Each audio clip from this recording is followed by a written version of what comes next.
സിമ്പിളായിട്ടൊരു മീൻകറിയുടെ recipe നോക്കിയാലോ. ചട്ടി അടുപ്പിൽ വെച്ച് ചട്ടി ചൂടായ ശേഷം അതിലേക്ക് എണ്ണ ഒഴിച്ച് ഉലുവ കടുക് ഇട്ടൊന്ന് പൊട്ടിക്കുക.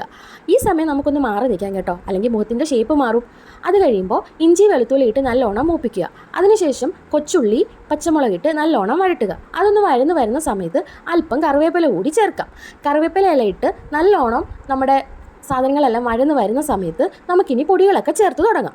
പൊടികളായിട്ട് മഞ്ഞൾപ്പൊടി, കുരുമുളക് പൊടി, ഉലുവാപ്പൊടി, മല്ലിപ്പൊടി, എരിവിനാവശ്യമായിട്ടുള്ള മുളക് പൊടി എല്ലാം ചേർത്ത് നല്ലോണം മൂപ്പിച്ചെടുക്കുക. നമ്മുടെ പൊടികളുടെ പച്ചമണം മാറുന്ന വരെ നല്ലോണം നമ്മുടെ പൊടികളെല്ലാം ഇട്ട് മൂപ്പിക്കണം. ഇവിടെ എല്ലാവർക്കും അത്യാവശ്യം നല്ല എരിവും ചാറും ഒക്കെ വേണം. അതാണ് ഞാൻ ഇത്രയും മുളക് പൊടി എടുത്തേക്കുന്നത്. പൊടികളൊക്കെ മൂത്ത് വരുമ്പോൾ കളറൊക്കെ മാറി പച്ചമണമൊക്കെ മാറി വരുന്ന സമയത്ത് നമുക്ക് കുടംപുളി ഇട്ട വെള്ളം നമുക്ക് ചേർക്കാം. അരപ്പിന് ആവശ്യമായിട്ടുള്ള വെള്ളമാണ് നമുക്കിവിടെ ചേർക്കേണ്ടത്.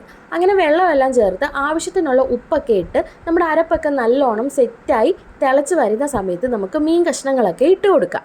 നമുക്കിന്ന് മീൻ കണ്ണനയിലായിരുന്നു കേട്ടോ. അങ്ങനെ മീനെല്ലാം ഇട്ട് നമുക്ക് അടച്ച് വെച്ചൊന്ന് വേവിക്കാം. അടച്ച് വെച്ചൊരു 10 മിനിറ്റ് നമുക്ക് നോക്കാം.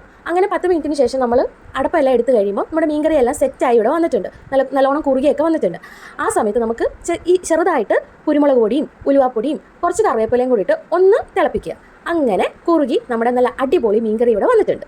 ഇനി നല്ല ചൂട് ചോറെടുത്ത് ഇതിൽ നിന്ന് കുറച്ച് ചാറും ഒരു കഷ്ണം മീനും ഒക്കെ ആയിട്ട് നല്ല കുശാലായിട്ട് ഉണ്ണുക. Tata bye bye, see U.